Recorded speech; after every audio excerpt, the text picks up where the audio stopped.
What's going on, everyone? I'm SaintVillain. Welcome back to a new game slash visual novel, Sickness, that came out, I don't know, a couple days ago. Looks really cool. More of a, basically like everybody was like, had blood all over them. It's kind of cool. God, I do have to move the mic back. Sorry. That's kind of in my face. Ugh. Murder.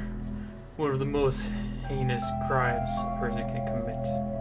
It's kind of loud, maybe. Hold on. I did put this down.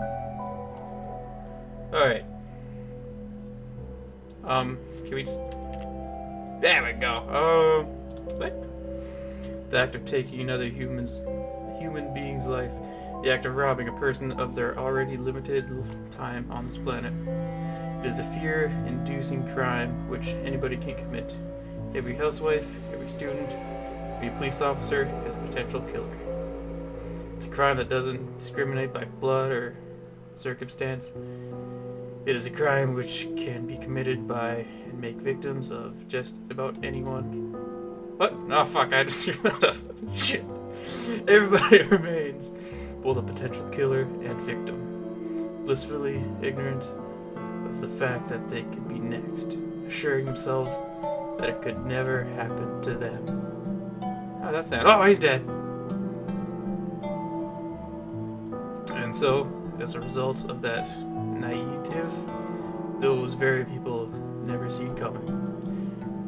Though the scene before me may seem horrific, in this case, as with so many others, there was no great story behind it.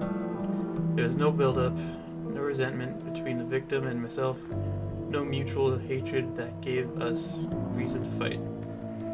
We didn't spend years at each other's throats. We had never fought before, and neither one of us saw it coming. In reality, this is the result of a simple, common scenario, one we've all heard of before. Penny-pinching employer, a bankrupt employee, and the denied paycheck. Truly, there is nothing special about this encounter. My boss didn't taunt me or attempt to exacerbate the situation. He didn't fire me, insult me, or do anything to tempt fate. If anything, I'm the one who made things worse. Rather than try to reason with him, I lashed out, beating the pompous man in front of me to a bloody pulp. I knew it wouldn't accomplish anything. I knew attacking him wouldn't get me the money I needed, and yet I needed to punish him. Punish him. That's right. As self-righteous as it sounds, I couldn't let him get away with what he did. The money that greedy bastard owed me, a pittance to him, was everything to me. It would have fed my sister and I, secured our release for another month, perhaps even granted us a brief respite from the hell we're currently living. It was a shining beacon in our otherwise miserable lives, a way to ensure our survival during such a trying, stressful time. But because of that narcissist whim, all hope I had of repairing my broken life vanished. He would deny me shelter, food, comfort. For what? New seats for his car? A fancy watch? A new TV? And so, staring this injustice in the face, hearing firsthand how little my life meant to him, I snapped. Of course. As fitting as it seemed to reciprocate his indifference to my life by taking his, doing so was never my intention. True, I wanted to kill him. I wanted to make him suffer for belittling my life, for denying me even a moment of peace. But I realized then, as I clearly see now, that lashing out wouldn't solve anything. So why did I do it? Why would I resort to this? Why would I deliberately choose this no-win situation? If I were to commit a criminal act, why resort to violence rather than theft? If this were truly about my wages, why seek revenge rather than an alternative means of compensation? Unfortunately, there's only one answer I can give to which I am confident. You're losing your mind. You're losing your mind. Yay. This isn't the first explanation that came to mind. but it does make sense. A few hours ago, I would have laughed at the cliche of a criminal blaming the voices in their head, even more so at the notion that a person would act on the silent words of an unseen entity. However, as evidenced by the corpse at my feet, those words aren't so easily ignored. As I attempted to survive in this two-class society, willfully believing that I was somehow immune to the corruption and classism plaguing this town, there was always a voice whispering to me, telling me not to believe the good fortune around me. A voice filled with skepticism and doubt, preempting the inevitable, telling me to take action before it was too late. But you didn't see it. Oh shit, listen. That was my first mistake. I ignored the benevolent advice offered to me. The predictions now shown to be accurate. The good faith I received from someone asking for nothing in return. When it told me to stay in school and live with a guardian, when it told me to seek work elsewhere, when it told me to look for a home elsewhere somewhere safer, I didn't listen. Every step of the way, I fought against the sound, logical advice it offered. If anything, I made a point of doing the opposite of what the voice told me to do. Or at least... until you heard what you wanted to hear. Yay! I don't know if that voice actually sounds good on the recording. We'll have to see. And that was my second mistake. It wasn't that I refused to heed the voice's advice. I simply wasn't interested in taking the safe, responsible route. So by the time that violence had become an advised course of action, my path had already been determined. Yeah! Cool. Sickness. The voice in your head. Chapter 1. A new life. Life of crime. Monday evening, September 5th. Okay, I'm just gonna press Q. I don't know if that's saved. Well, oh, that's a quick save, to mind you. That's what that means. So, boom. And hopefully that works. Told him I just hit exit. Escape. Alright. Oh god. Let's go to take a drink. Reading sucks. Alright. So, Monday evening, September 5th. Less than half an hour ago, in this very room, I committed a serious crime. A very violent crime. The kind of crime for which people go to prison, without any hope of ever leaving. I lost control of myself, attacked my boss, and without a doubt, ended my short time working in this place. Well, I quit. I acted on impulse as I stared into the face and injustice that threatened to take away my home, allowing myself to do the only thing I could to avoid feeling powerless. But as the adrenaline wore off and the tension cooled, I soon realized my mistake. I saw clearly the fresh corpse at my feet, the stained carpet beneath it, and the bloody hands responsible for everything before me. And so I stared at my own handiwork, accepting the gravity of the situation before me, and took immediate steps towards regaining control at once. Burp, sorry. Marcus.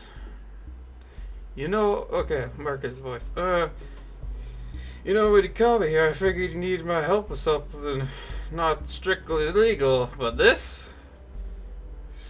Sure, my man, you have outdone yourself. You really do have a bright future ahead of you. Unfortunately, given my dire situation, my options were quite limited. Staring an imminent prison sentence in the face, I called upon Marcus, a co-worker of mine.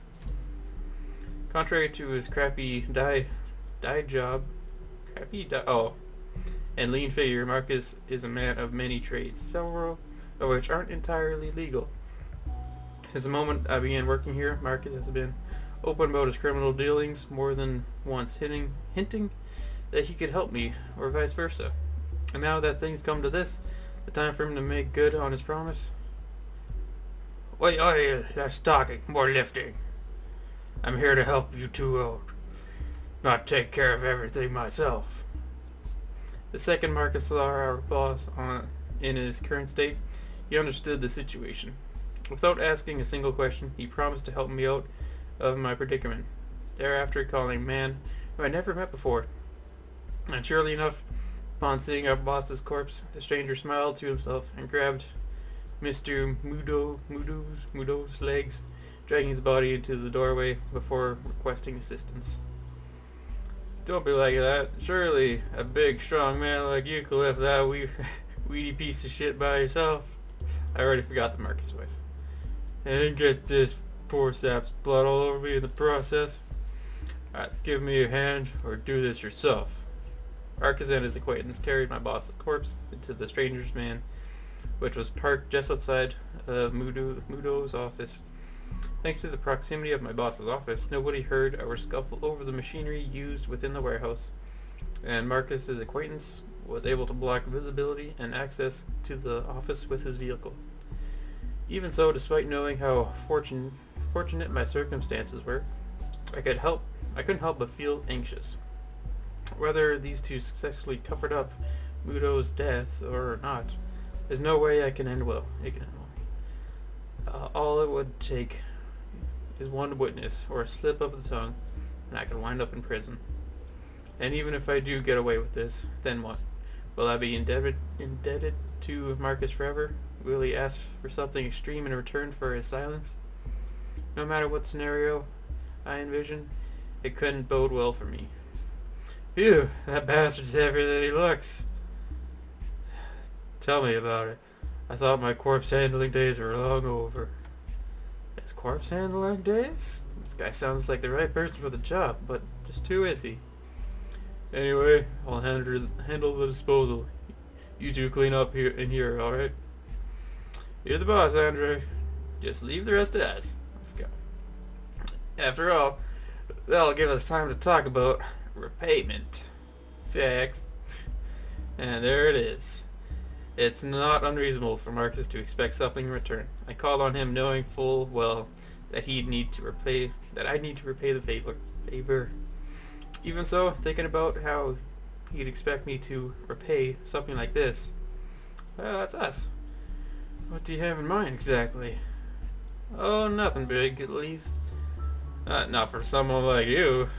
But really, before I get into that, I gotta tell you, I picked you as a fighter from the moment we met. But to actually kill somebody, I seriously underestimated you. Marcus makes it sound like I plan on killing Mudo from the start. But I'm not a killer. I'm no killer. Even if I've been in my share of fights, I've never tried to kill somebody. Sorry, I just realized that you can see my cursor. So I'm like, I have to read along. Forget what I'm doing. Marcus, with that in mind, I have the perfect job for you. I'm sure he does. But given the events leading up to this moment, I have to ask, is it a legal job? Sure. Why not? As long as you don't get caught, of course. Figures. Ah, cheer up. I'm just messing with you. I got the perfect job in mind for you. You'll be able to rake in money, feed that aggression of yours, and pay off your debt almost immediately. Interested? Hang on. You're offering to pay me while I repay you? Of course. Considering the reason why we're here, I thought it would be perfect not to get between you and your money. Whatever the case, what kind of job are we talking about? I brought you here to get me out of trouble. There won't be any point if you just drag me in deeper. You really don't have faith in me, do you? Well, so be it. Just keep in mind that you're worth more to me alive than, well, in prison. That is a fair point. Not that I have a choice anyway. Or that you have a choice anyway. But if you want to keep all the secret, then you're gonna do exactly as I say.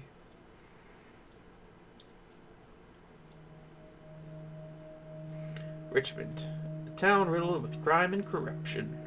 Richmond is a vast town, a collection of smaller districts, each varying significantly in terms of wealth, ethnicity, and population density. large enough to entrap millions of everyday citizens, yet dense enough to suffocate any who dare reside within. It's a complicated... That noise is really loud.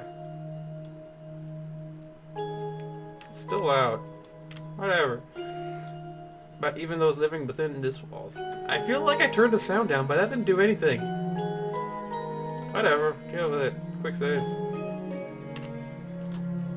But beyond the size and scope of this town, there is one aspect which stands out above all others. Its concentration of wealth. This is a town wherein the wealthy flock together, creating their own small utopia. They build up selective parts of the city, sculpt the law to their liking, and generally get away with whatever their bank balance will allow. The end result has been the creation of a state-sized town comprised of countless districts. It's getting louder! Varying from wealthy suburbs filled with hospitals and schools to those lacking even phone lines. Put simply, this is a two-class society heavily favoring the rich. This way, let's go back to options. Sorry.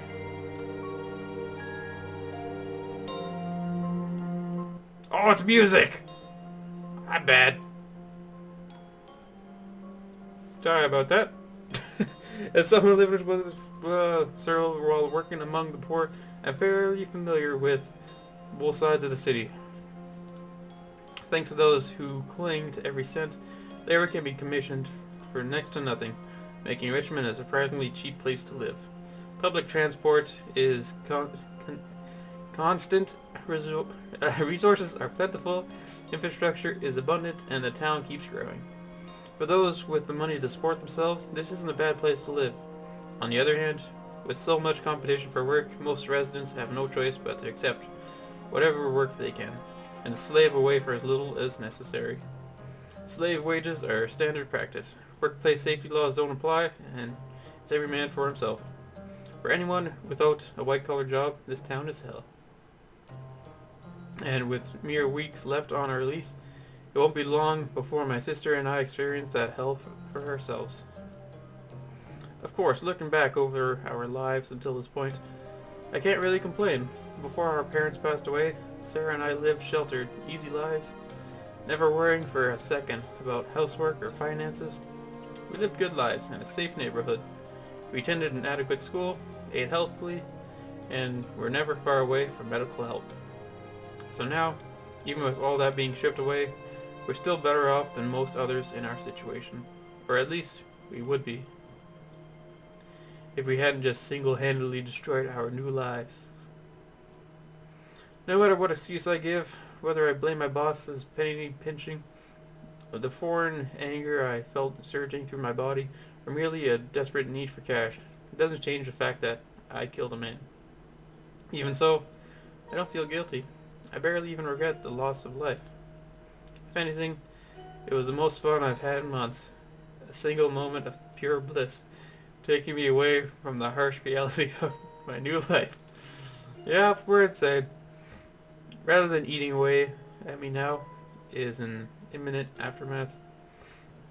Thanks to my selfish act of revenge and self-indulgence, I now have to explain to my only family why, after a mere 2 weeks in this house, we'll be forced to move again. Ow. Without a stable source of income, we won't be able to live here much longer, and I refuse to allow my sister to be subjected to the discrimination and crime that makes the city so unlivable for the poor. But with my only chance of recovery resting in the hands of a friend who essentially blackmailed me into meeting with him tonight, I have no illusions over how this will go. So if my choices are to give Sarah a fair warning before our lease expires, or to place faith in a criminal who I've known for a mere 2 weeks, then, well, can I even call that a choice? So what? The choice telling? As soon as I entered my temporary home, I noticed a pleasant scent coming from the kitchen. Following my nose, I traced the source of the scent back to the chef of the household, who immediately ran over to my side. Sarah! Ah, welcome back! I thought it was about time for you to go. I've been waiting all afternoon. The young girl waited for me was Sarah, my twin sister, the only family I have left. And actually, I think that's going to be it for this video, this episode, my bad. Yeah, we're going to carry on. Oops, crap, I hit Q again, and that doesn't do anything. I think it's pretty good. I wasn't paying attention to how long the video is going to be, but... Yeah, so we just met her sister. Now we're going to go meet the shady guy and get into some shady business and live a shady life. Sounds good. I am SaintVillain. Thanks for watching, and I'll see you next video.